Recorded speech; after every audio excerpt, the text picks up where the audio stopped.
Hello hi everyone, welcome back my channel. Student, आप सभी को हम फूड न्यूट्रिशन एंड हाइजीन का अध्ययन करा रहे हैं, जिसमें हमने प्रोटीन चैप्टर का अध्ययन शुरू कर लिया था। उसमें हमने कुछ क्वेश्चन को देखा है प्रीवियस वीडियो में। अगर आप चैनल पे नए हैं स्टूडेंट तो चैनल को सब्सक्राइब कर लीजिए, और अगर आपने पिछला वीडियो नहीं देखा है तो आप प्लेलिस्ट में जा कर के एक एक वीडियो देख लीजिए, आपका सारा टॉपिक्स क्लियर हो जाएगा। ठीक है, और मैं बहुत जल्दी आपको पूरा सिलेबस प्रोवाइड कराऊंगी, आप बिल्कुल टेंशन मत लीजिए। मैं पूरा सिलेबस आपको पूरा करा दूंगी। ठीक है, चलिए आज का हमारा पहला क्वेश्चन है, ट्रिप्सिन बदलता है किसमें? तो हमारा राइट ऑप्शन हो जाएगा स्टूडेंट, प्रोटीन्स को पेप्टोन्स में। ठीक है, नेक्स्ट क्वेश्चन है, इन्वर्टेज एंजाइम किसमें बदलता है? तो इन्वर्टेज एंजाइम जो होता है वो सुक्रोज को ग्लूकोज एवं फ्रैक्टोज में बदलता है। नेक्स्ट क्वेश्चन है स्टूडेंट, आमाशय में भोजन के जीवाणु को कौन नष्ट करता है? तो हमारे आमाशय में उपस्थित HCl हाइड्रोक्लोरिक अम्ल जो होता है ये जीवाणुओं को नष्ट कर देता है। ठीक है, एक बार मैं आपको बताऊं तो भोजन का जब पाचन आप पढ़ेंगे तो भोजन का निवाला जैसे ही आप मुंह में डालते हैं तो हमारे लार ग्रंथियों से लार आकर के भोजन में मिल जाता है। फिर क्या होता है कि हम भोजन को निगलते हैं तो भोजन हमारे ग्रास नली से होकर के आमाशय में आ जाता है, और आमाशय में लार में टायलिन पाया जाता है। तो लार तब तक कार्य करता है जब तक कि उसमें पाचक रस नहीं निकल आते, और उसका माध्यम कैसा होता है? तो क्षारीय माध्यम होता है। ठीक है, लेकिन जब हमारे आमाशय में HCl हाइड्रोक्लोरिक अम्ल रेनिन पेप्सिन निकलते हैं तो क्या होता है, जो क्षारीय भोज्य पदार्थ थे वो किस में बदल जाएंगे? अम्लीय माध्यम में हो जाएंगे। ठीक है, और ये अम्लीय माध्यम क्या करता है? जीवाणुओं को नष्ट कर देता है। भोजन के साथ जो भी जीवाणु हमारे शरीर में प्रवेश कर गए होते हैं उनको नष्ट कर देता है। ठीक, नेक्स्ट क्वेश्चन देखिएगा। इसके बाद का तो प्रोसेस आपको पता ही है कि आमाशय से भोजन छोटी आंत में जाता है, वहाँ भोजन का पाचन अवशोषण चयापचय होता है, और फिर वहाँ से जो पौष्टिक तत्व होते हैं वो हमारे ब्लड में मिल जाता है। जो निरर्थक पदार्थ होते हैं, अपशिष्ट पदार्थ होते हैं, उनका वो फिर बड़ी आंत में चले जाते हैं। बड़ी आंत से फिर मल द्वार से हमारे शरीर से उत्सर्जित हो जाते हैं। ठीक है स्टूडेंट, चलिए आइए नेक्स्ट क्वेश्चन देखते हैं, किसके द्वारा ट्रिप्सिनोजन एंजाइम का स्रावण होता है? तो स्टूडेंट, ट्रिप्सिनोजन एंजाइम का स्रावण अग्नाशय के द्वारा होता है। नेक्स्ट क्वेश्चन है स्टूडेंट, पाचन में क्या होता है? ऑप्शन हमारा 4 दिया गया, आप देख लीजिए। इसमें हमारा राइट ऑप्शन हम आपको बता रहे हैं, पाचन में क्या होता है? तो अविसरणशील भोजन कण अपने विसरणशील घटकों में टूटते हैं। ठीक है, और ऑप्शन क्या दिया है? बड़े भोजन कण छोटे कण में टूटते हैं। स्टार्च ग्लाइकोजन में घुलनशील भोज्य पदार्थ जीव द्रव में बनता है। तो राइट ऑप्शन हमारा क्या हो जाएगा? बी। ठीक, नेक्स्ट, कौन सा पाचक रस प्रोटीन को एमिनो एसिड में बदलता है? तो इरेप्सिन जो पाचक रस होता है वो एमिनो एसिड में प्रोटीन को बदलता है। स्टूडेंट, जो पेप्सिन हमारा होता है ये प्रोटीन को एमिनो एसिड में बदलने का कार्य करता है। तो हमारा राइट ऑप्शन क्या हो जाएगा? बी। ऑप्शन क्या दिया है? इरेप्सिन, पेप्सिन, रेनिन और ट्रिप्सिन। तो हमारा राइट ऑप्शन क्या है? पेप्सिन। नेक्स्ट क्वेश्चन देखिए स्टूडेंट, छोटी आंत में प्रोटीन का अवशोषण कितने प्रतिशत होता है? तो छोटी आंत में प्रोटीन का अवशोषण लगभग 60% तक होता है। हमारा ऑप्शन 60%, 28%, 50% और 28% दिया है स्टूडेंट। तो हमारा राइट ऑप्शन क्या होगा? 60%। ठीक है, यहाँ 28 जो दिया है मिसप्रिंट हो गया है, इसको आप 30 बना लीजिएगा। इसको आप 20 भी कर लेंगे, कोई दिक्कत नहीं। ठीक है, नेक्स्ट कर लीजिए। देखिए क्वेश्चन, आमाशय में करीब कितने प्रतिशत प्रोटीन का अवशोषण होता है? किसमें? आमाशय में।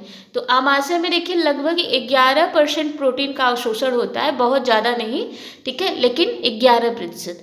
वो भी आपको पता है कि दूध जो हम पीते हैं, दूध में जो केसीन प्रोटीन होता है उसका जब HCl से क्रिया होता है तो वो परिवर्तित हो जाता है दही में। दूध पे जब हमारे रेनिन जो होता है स्टूडेंट वो हमारे केसीन प्रोटीन को प्रोटीन पे क्रिया करता है। ठीक है, तो इस तरह से हमारा जो आमाशय में प्रोटीन का अवशोषण है वो लगभग 11% होता है।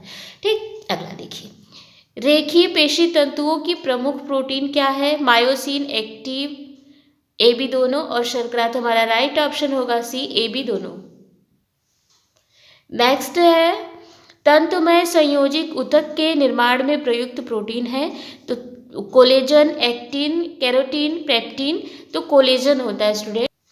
कोलेजन जो होता है ये तंतुमय संयोजी ऊतकों के निर्माण में प्रयुक्त प्रोटीन होता है। ठीक है, नेक्स्ट है, हाइड्रोक्लोरिक अम्ल भोजन के माध्यम को कैसा बनाता है? तो हाइड्रोक्लोरिक क्या है? अम्ल है, HCl।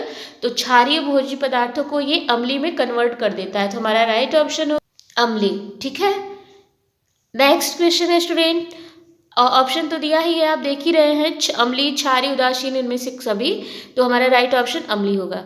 नेक्स्ट, अधपचे प्रोटीन का पाचन कौन सा पाचक रस करता है? तो ट्रिप्सिन करता है। ठीक है, नेक्स्ट क्वेश्चन, पचे हुए प्रोटीन का अवशोषण शरीर के किस भाग में होता है? छोटी आंत, बड़ी आंत, यकृत में या उपयुक्त दोनों में? तो पचे हुए प्रोटीन का अवशोषण छोटी आंत और बड़ी आंत दोनों में होता है। हमारा ऑप्शन नंबर डी सही है। ठीक है, नेक्स्ट क्वेश्चन, सुमेलित कीजिए पेप्सिन, रेनिन, ग्रहणीन और पेप्टोन का एमिनो एसिड से बने सरलतम लघु घुलनशील पदार्थ। छोटी आंत का आरंभ भाग और कैसिनोजन प्रोटीन से केसिन और प्रोटीन को पेप्टोन में बदलना। तो इसका हमको क्या करना है? मैचिंग कराना है। तो इस तरह से मैच होगा स्टूडेंट। हमारा पेप्सिन जो होता है, पेप्सिन को हम मैच कराएंगे कि पेप्सिन जो है प्रोटीन को पेप्टोन में बदलता है। अभी ऊपर क्वेश्चन आया था, हमने बताया था, ध्यान दीजिएगा। तो पेप्सिन जो होता है वो क्या करता है? प्रोटीन को पेप्टोन में बदल देता है। ठीक है, और इसके बाद हमारा रेनिन जो होता है, रेनिन दूध पर क्रिया करके दूध में उपस्थित कैसिनोजन प्रोटीन से केसिन बनाता है। ठीक है, अभी हमने बताया था ऊपर। ठीक, नेक्स्ट है ग्रहणी। ग्रहणी क्या है? तो ये छोटी आंत का प्रारंभिक भाग है। छोटी आंत का आरंभिक भाग को हम क्या कहते हैं? ग्रहणी कहते हैं। और पेप्टोन क्या है? तो पेप्टोन एमिनो एसिड से बने सरल घुलनशील पदार्थ होते हैं। ठीक है, तो इस तरह से यहाँ देखिए कूट दिया हुआ है, तो हमारा बी ऑप्शन सही होगा। बी ऑप्शन हमारा सही स्टूडेंट। नेक्स्ट, कशेरुकियों के आमाशय में मुख्यतः किसका पाचन होता है? तो प्रोटीन्स का पाचन बहुत अच्छा होता है कशेरुकियों के आमाशय में। तो हमारा राइट ऑप्शन क्या होगा? प्रोटीन्स का। नेक्स्ट क्वेश्चन है स्टूडेंट, आंत में पहुंचते ही भोजन का मिश्रण सबसे पहले किस तरल में होता है? पित्त में, आंतरिक रस में, आग्नाशयिक रस में, इनमें से कोई नहीं। हमारा राइट ऑप्शन है स्टूडेंट अग्नाशय से निकलने वाले आग्नाशयिक रस। नेक्स्ट क्वेश्चन है, प्रोटीन का पाचन कैसे माध्यम में होता है? या प्रोटीन का पाचन होता है अम्लीय माध्यम में, क्षारीय माध्यम में, उदासीन माध्यम में या उपयुक्त सभी में? तो प्रोटीन का पाचन जो होता है स्टूडेंट अम्लीय माध्यम में होता है। नेक्स्ट क्वेश्चन, प्रोटीन का पाचन कौन सा पाचक रस करता है? अभी पिछले में हमने बताया था आपको, प्रोटीन को अमीनो एसिड में बदलने का काम पेप्सिन करता है, लेकिन रेनिन क्या करता है? रेनिन भी प्रोटीन का पाचन करता है। तो कौन से प्रोटीन का? दूध में जो प्रोटीन उपस्थित होता है केसिन प्रोटीन पर क्रिया करता है, पेप्सिन भी प्रोटीन पर क्रिया करता है, और अग्नाशय से निकलने वाला जो अग्नाशयिक रस है उसमें भी ट्रिप्सिन पाया जाता है जो कि प्रोटीन के पाचन में सहायक होता है। ठीक है, तो हमारा राइट ऑप्शन क्या होगा? डी। नेक्स्ट क्वेश्चन, कौन सा पाचक रस हाइड्रोक्लोरिक अम्ल की उपस्थिति में दूध को दही में बदलता है? तो हमने कई बार आपको बताया कि रेनिन जो होता है ये हाइड्रोक्लोरिक अम्ल की उपस्थिति में दूध को दही में कन्वर्ट कर देता है। ठीक है, तो हमारा राइट ऑप्शन क्या होगा? ए। इसमें देखिए बहुत सा ऑप्शन दिया है, रेनिन, पेप्सिन, ट्रिप्सिन, इरेप्सिन, है ना? तो हमारा राइट क्या होगा? रेनिन। नेक्स्ट, क्रोमेटिन निर्मित होता है प्रोटीन से, वसा से, विटामिन से, उपयुक्त में से कोई नहीं। तो स्टूडेंट एक चीज़ आप जान लीजिए कि जो भी निर्माण कार्य होगा वो प्रोटीन ही करता है ना? तो राइट ऑप्शन हमारा ए होगा। नेक्स्ट क्वेश्चन है स्टूडेंट, दिन भर प्राप्त होने वाली ऊर्जा का कितने प्रतिशत भाग प्रोटीन से प्राप्त होना चाहिए? तो दिन भर प्राप्त होने वाली ऊर्जा का लगभग 10 से 15% भाग हमको प्रोटीन से प्राप्त होनी चाहिए। ठीक है, सबसे ज़्यादा भाग किससे प्राप्त होनी चाहिए? तो हमको कार्बोहाइड्रेट से मिलनी चाहिए। ठीक है, सबसे ज़्यादा हमको ऊर्जा कहाँ से मिलनी चाहिए? कार्बोहाइड्रेट से। नेक्स्ट देखिए स्टूडेंट, शरीर निर्माण की सबसे लघुतम इकाई क्या होती?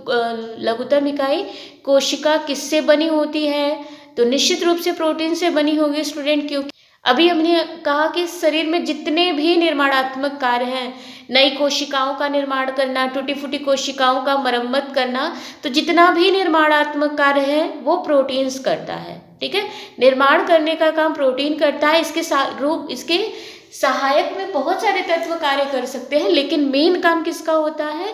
प्रोटीन्स का ही होता है स्टूडेंट। ठीक है, नेक्स्ट क्वेश्चन देखिए, नाखून, बाल, त्वचा, हार्मोन्स, एंटीबॉडीज किससे बने होते हैं? तो बनने का काम है तो प्रोटीन बनाएगा। जहाँ भी निर्माणात्मक कार्य आता है तो वहाँ प्रोटीन होगा।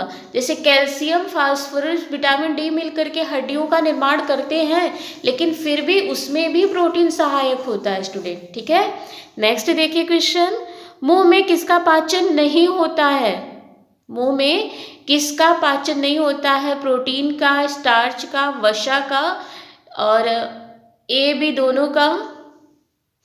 स्टूडेंट यहाँ मिसप्रिंट है, यहाँ ए और बी ना दे करके ए और सी होना चाहिए था, ये मिसप्रिंट है।